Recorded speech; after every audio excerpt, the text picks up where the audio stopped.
दिनै 18 जुन दिनै बालाजी मन्दिर सिङाव गुवाहाटीनि कामरुप मित्रनि सिङाव दिनै गोदानै दाजानाय खौसेथि बर' सुबुं गौथुम इउनाइटेड बड' पिपुल्स फेडारेशन होननाय बे आफादनि थांनाय 4 जुनाव दाजादोंमोन नैबे अडिटोरियाम हलावनो आरो थिग दिनै सेन्ट्रेल कमिटि वर्किं बडिनि बा वर्कार्सनि आरो पर्टफलिय'नि दिनै अटेकिं जागोन सरबांसा लानायनि हाबाफारि दं दसे उनाव जागायसिगोन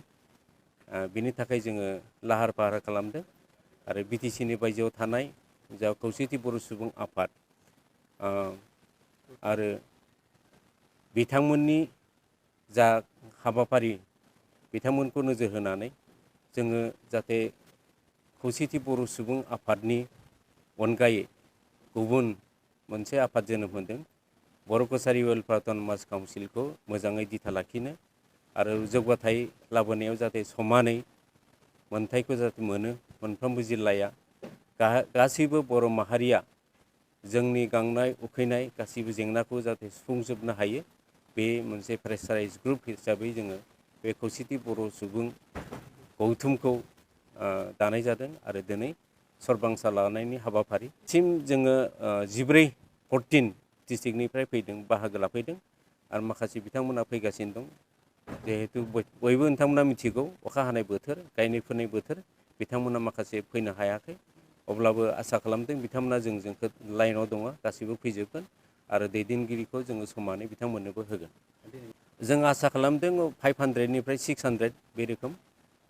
500निफ्राय 600 सुबुंखौ जोङो हांख्रायदों आरो दिनै गायनाय फुनाय आं बुंखाबाय गायनाय फुनायनि बोथोर आरो अखानि बोथोर बेनिखायनो जोङो बारा लिंथुमाखै बेखिनि OHS उथ्रिसारनाय फरायसाफोरनि थाखाय गोजोनथाव खौरां BA सेथि सेमिस्टारनि थाखाय बेसेन नाङाजासे मुं थिसननाया गबिन्द बसुमतारी कलेज जारागुरियाव सोलिगासिनो इं 2023-24 गोदान सोलोंथाइ बोसोरनि थाखाय BA सेथि सेमिस्टारनि मुं थिसननाया गसाइगाव महकुमानि सिङाव थानाय गबिन्द बसुमतारी कलेज जारागुरियाव बेसेन लायाजासे सोलिगासिनो दं फरायसाफोरा गोनांथि बायदि आयदायाव मेजर लानानै फरायनो हानायनि राहा दं बे फरायसालिमायाव गुन गोनां फोरोंगिरिफोरजों सोलोंथाइ होनायजों लोगोसे फरायसालिमानि गोनां जानाय राहा आरो बेसेन लायाजासे स्पकेन इंलिश सेल्फ डिफेन्स आरो बेसिक कम्पिउटार फोरोंथाइ होनायनिबो खाबु दं बे फरायसालिमायाव बेसेन नाङाजासे मुं थिसननो थाखाय 9706680878 एबा 700227192 आरो 700213174 जानबुं नम्बराव खौरां लाहरनो हागोन।